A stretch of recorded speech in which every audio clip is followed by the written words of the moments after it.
Si prodhohen parat e falsifikuara brenda fabrikës së dollarit të Koresë së Veriut. Jeni një aeroport, gati për të hipur në një fluturim. Shkëmben disa para se të nisesh, diçka që bën çdo udhëtar. Arkëtari t'jep një pirg me kartë moneda $100 të pastra. Ato duken autentike, me strukturën e duhur, ngjyra delikate të bojës, filigrani i vendosur në mënyrë të përkryer. Edhe aroma është njësoj si kartë moneda që i ke parë 1 milioner. Por më vonë, në hotelin tënd, punojnë si vren diçka të çuditshme. Ai mban një kartë monedë lart në dritë, e kthen dhe e ngushton syt. Pastaj fytyra e tij ndryshon. Kjo nuk mund të jetë e vërtetë. Këto nuk janë kartë moneda të zakonshme të falsifikuara. Janë super kartë moneda. Kartë moneda $100 të falsifikuara, të bëra aq pa të meta sa që kanë mashtruar bankat, bankomatet dhe madje dhe ekspertët e qeverisë amerikane për dekada të tëra. Po sikur një nga falsifikimet më të përsosura të historisë të kishte përmbytur botën e eshtje, dhe ti të mos kishe dëgjuar kur për të, dhjetor 1989, Banka Qendrore e Filipineve, Manila. Një grumbull me kartë moneda $100 mbi tavolinën e një arkëtari, gjatë asaj që duhet jetë një shkëmbim rutin. Burri që i dorëzon ato është i qetë, i veshur mirë dhe pretendon se përvajson një investitor të huaj. Asgjë e pazakontë. Kartë moneda duken perfekte, ndihen perfekte dhe kalojnë çdo provë që banka u bën atyre. Por diçka e bën punonjësin të ngri. Ndoshta janë numrat serial, shumë të pastër, shumë uniform. Në vend që t'i pranoj, arkëtari ja kalon kartë monedat në eshtje mbi këqyrësit e tij dhe fillon të bëj pyetje. Zotëri, ku i morë këto kartë moneda? Por qetësia e burrit zhduket papritur. Pa një fjalë, ai kthehet dhe largohet shpejt. Pastaj fillon të vrapoj, duke u zhdukur para se siguria të mund të arrijë. Atëherë gjërat bëhen serioze. Kartë monedat e dyshimta paketohen dhe dërgohen në gjysmën e botës në selinë e shërbimit sekret të SBA-s në Washington. Atje, kartë monedat marrin në numrin e çështjes C14342. Tani, imagjinoni jetuesit që kryen një analizë të plotë forenzike mbi ato kartë moneda duke përdorur çdo mjet në arsenalin e tyre. Së pari, drita ultraviol zbulon se si kartë monedat e vërteta shkëlqejnë fal fibrave dhe bojrave speciale të sigurisë të ngulitura gjatë shtypjes. Falsifikimet shpesh dështojnë në këtë test shkëlqimi. Më pas, ata e shqyrtojnë shtypjen me mikroskop të fuqishëm. Kartë monedat e vërteta përdorin shtypje i intaglio, e cila e shtyn bojën thellë në letër, duke krijuar një strukturë të ngritur që mund ta ndjeni. Ata gjithashtu përdorin analizën spektroskopike, duke ndriçuar gjatësi vale të ndryshme drite për studiuar përbërjen kimike të bojës, duke dalluar ndryshime delikate të padukshme me sy të lirë. Së fundmi, ata analizojnë numra serial me zmadhim digital, duke kërkuar gabime në hapësirë ose modelet dyshimta që falsifikimet shpesh i humbasin.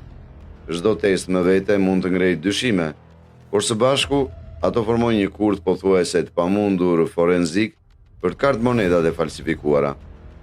Ajo që ata gjejnë është mahnitse. Këto falsifikime arrin të riprodhojnë të njëjtën recetë letre si kartë monedat e vërteta amerikane, 75% pambuk, 25% li. Përzierja speciale e bërë vetëm nga Crane Paper Company për tesarin e SBA-s. Kjo nuk është në një letër e lirë që e merr në dyqanin e lagjes, por ja pjesa e çuditshme. Kartë monedat u shtypen në të njëjtën lloj makine e shtypi intaglio që përdor qeveria e SBA-s. Makina gjigande prej $5 milion, 70 tonësh që nuk qëndrojnë në asnjë shtyp shkronjë. Ini një sy kësaj kartë monede $100 të vitit 1989. Ndërsa kjo është e vërtet, është pothuajse identike me një të falsifikuar që mashtroi shumë njerëz, derisa ekspertët në vunë re 2 të dhëna mikroskopike. Së pari, kishte një boshllëk të vogël pranë portretit të Franklinit, aq të vogël sa të duhej një mikroskop për ta parë. Së dyti, shtylla e ndriçimit në sfond kishte një vijë pak më të trashë se ç'duhej. Këto papërsosmëri të vogla ishin të gjitha që u deshën për të zbuluar falsifikimin. Kartë moneda fitoi nofkën e saj famkeqe, super nota origjinale, një falsifikim i përsosur i krijuar për të mashtruar të gjithë. Por kush ishte pas saj? Nga erdhi? Të dhënat e para nuk erdhën nga satelitët spiun ose dezertorët. Ato erdhën nga modelet, nga mënyra se si paratë lëviznin në përhijet e financave ndërkombëtare. Kartmonedat e falsifikuara $100 u shfaqen në kazinot e Hong Kongut, ku lojtarët me rrezik të lartë shkëmbyen miliona në para të gatshme. Ato u shfaqen në tregjet e zezaruse, ku qytetarët e dëshpëruar tregtonin rubla për dollar. Ato kalonin nëpër çanta diplomatike në aeroportet evropiane, të mbrojtura nga ligjet e imunitetit që parandalonin inspektimet doganore. Por ajo që i lidhte të gjitha nuk ishte destinacioni, ishte saktësia. Kartmonedat ishin shumë të mira, shumë identike. Çdo falsifikim mbante të njëjtat të meta mikroskopike, të njëjtin prodhim të përsosur të elementeve të sigurisë, të njëjtën vëmendje të pamundur ndaj detajeve. Ky ishte flamuri i kuq. Pastaj erdhi një seri arrestimesh. Në vitin 1994, 5 diplomatë të Koresë së Veriut u ndaluan duke mbajtur $430,000 në kartmoneda të falsifikuara $100. 2 vjet më vonë, në vitin 1996, një grua me një pasaportë të Koresë së Veriut u kap në Kambodja me qindra mira të tjera. Gjithmonë të njëjtat kartmoneda, gjithmonë e njëjta përsosmëri e çuditshme, gjithmonë të njëjtat nënshkrime mikroskopike që i shënojnë ato si produkte të një operacioni të vetëm, shumë të sofistikuar. Inteligjenca amerikane filloi të lidh pikat. Ngadalë, një emër filloi të shfaqej në raportet e brendshme. Dhoma 39. Kjo orselia misterioze e Partisë së Punëtorëve në Pyongyang. Në katrin e tretë të saj ka një zyrë sekrete, Dhoma 39. Ky vend do të bënte gjithçka për të fituar para për elitën e Koresë së Veriut. Për vite me radhë, ai funksionoi si një seli e fshehtë, duke gjeneruar miliarda për më të pasurit dhe më të fuqishmit e vendit.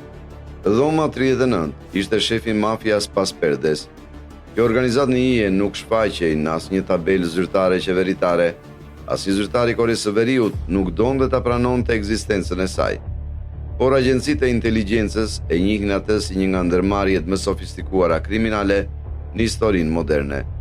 Ja realiteti brutal. Moneda e Koresë së Veriut nuk trajtohej ndërkombëtarisht.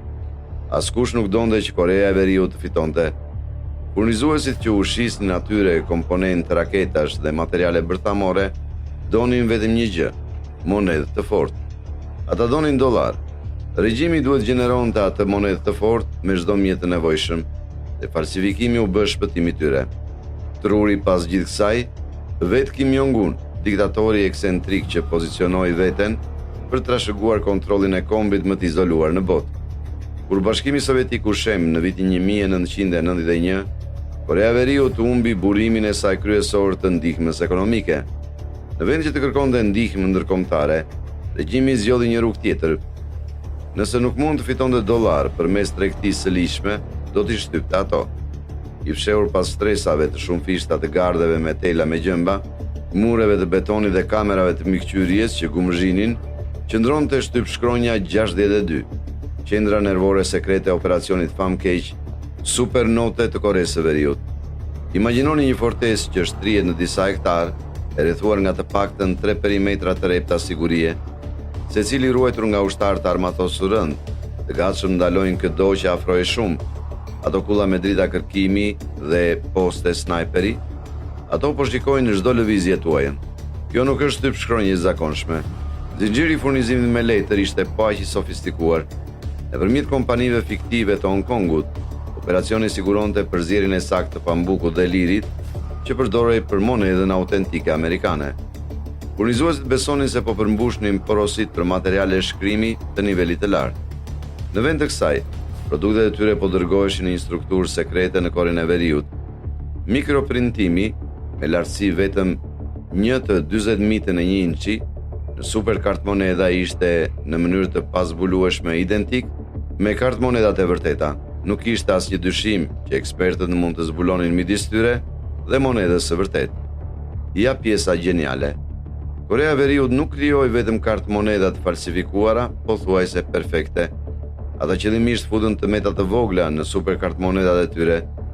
Ekspertët e inteligjencës besojnë se këto papërsosmëri mikroskopike vepruan si një nënshkrim sekret, duke lejuar Koresë së Veriut dallonte kur të tjerët përpiqeshin të përmbytnin tregun me kopje të lira të parave të tyre, tashmë të falsifikuara. Ndërsa thesari i SBA-s prezantoi karakteristika të reja sigurie, fabrika 62 arriti disi të mbante ritmin, dizajne të reja filigranësh, mikroprintimi përmirësuar, vendosje e azhurnuar e fijeve, të gjitha u përpunuar me inxhinjeri të kundërt dhe u replikuan me një efikasitet shqetësues. Deri në mesin e viteve 1990, Korea Veriut e kishte armatosur vetë dollarin amerikan, duke zhndruar monedën e Amerikës në një mjet sulmi financiar. Shtetet e Bashkuara kishin qenë të duruara për vite me radhë, por në fund të viteve 1990, ku zhveprimi i operacionit të supermonedave ishte bërë shumë i madh për t'u injoruar. Në vitin 1996, thesari i SBA-s zbuloi një kartë monedë $100 shet, tërësisht ridizajnuar. Portreti Franklin u zmadhua dhe u ripozicionua. Filigrani u përditësua, fijet e sigurisë u zhvendosën dhe u përmirësuan. Ishte një mesazh për Pyongyangun. Ne e dim çfarë po bëni. Ne po ju vëzhgojmë dhe po përshtatemi më shpejt se sa mund të vazhdoni ju. Por përgjigjja e Koresë së Veriut ishte edhe më e guximshme. Më pak se 2 vjet më vonë, falsifikimi i parë i kokmadhit Franklin u shfaq në një bankë në Londër. Disi përmes spionazhit industrial, Pyongyangu kishte marrë formulën e saktë të pigmentit të përdorur nga thesari i SBA-s. Ujë speciale që ndryshonte ngjyrën u prodhua nga një kompani zvicerane, sipas marrëveshjeve të repta të licencimit. Megjithatë, Korea e Veriut disi kishte fituar mjaftueshëm për të prodhuar mira falsifikime të përsosura. Por Shtetet e Bashkuara kishin më shumë armë se sa thjesht teknologji shtypi. Ato kishin fuqinë e plotë timore të FBI-s. Operacioni Royal Charm i ngjante diçkaje nga një thriller hollywoodian. Agjentët e FBI-s kaluan muaj duke ndërtuar identitete të reme, duke u infiltruar në rrjetet aziatike të trafikimit, duke u paraqitur si lajmëtar të korruptuar të gatshëm të transportonin çdo gjë për shpimin e dur. Qendra kryesore e operacionit ishte një sulm i guximshëm në bordin e një jahti luksoz të ankoruar pranë Atlantic City.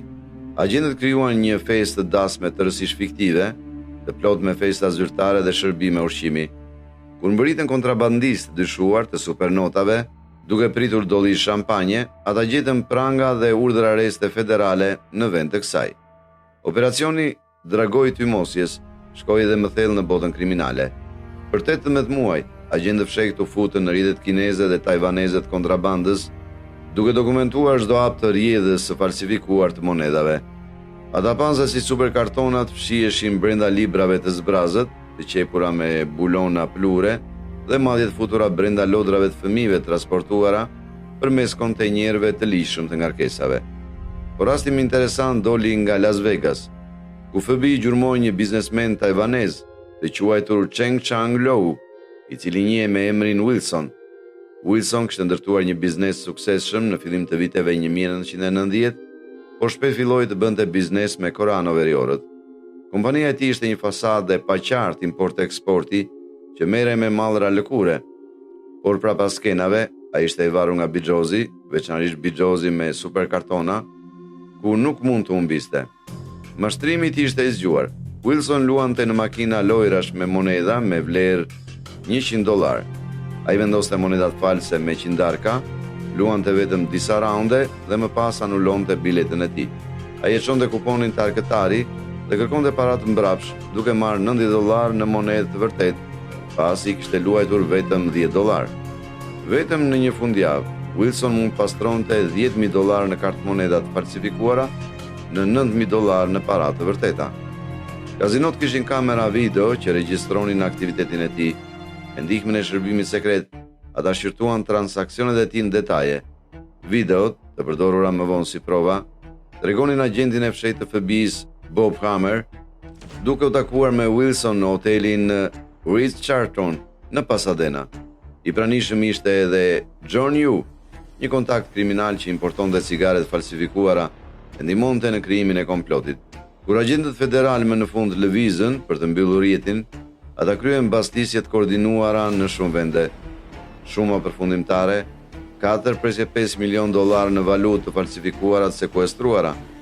87 padi federale dhe çmontimi i rrjeteve të kontrabandës kishin vepruar të pazbuluara për më shumë se një dekadë.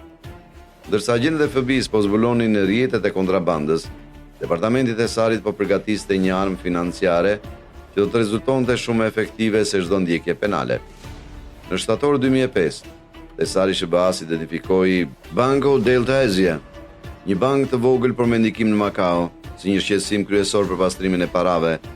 Brenda pak orësh, qeveria e SBA-s ngriu $25 milion në llogaritë e Koresë së Veriut.